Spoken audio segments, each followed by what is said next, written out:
Hello everyone, Assalamu alaikum. How are you all? I hope you are well. Welcome back to my channel in this new video. Today's video, how to write curved text in Microsoft Word.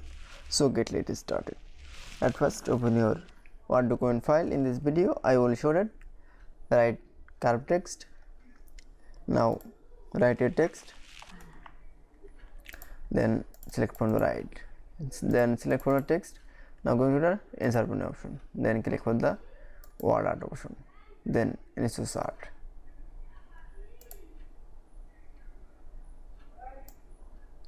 Now going to the format button option, then click on the text effect option.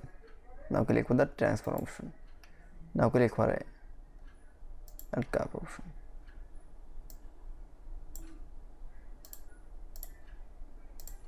Now then text is from the now going to the home menu option, then click for the size option, then insert size.